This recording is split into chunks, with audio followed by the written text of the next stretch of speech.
आपसे कोई बहुत ज़्यादा मोहब्बत करता है, आपकी खुशियाँ चाहता है, तो जानते हैं ऐसा क्यों है?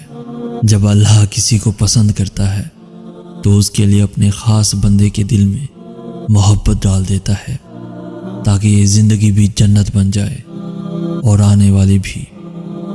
फिर आजमाइश और सब्र का लम्हा आता है। उसके बाद ये दोनों एक दूसरे से मोहब्बत करने लगते हैं और फिर सदा के लिए एक हो जाते हैं।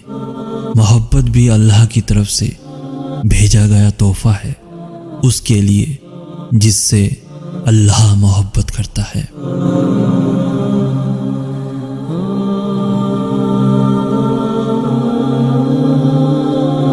कहना तो चाहिए कि लाइक, शेयर और सब्सक्राइब करें, मगर मुझे लगता है कि आप वही करेंगे जो आपका दिल चाहता है। तो अल्लाह हाफिज़।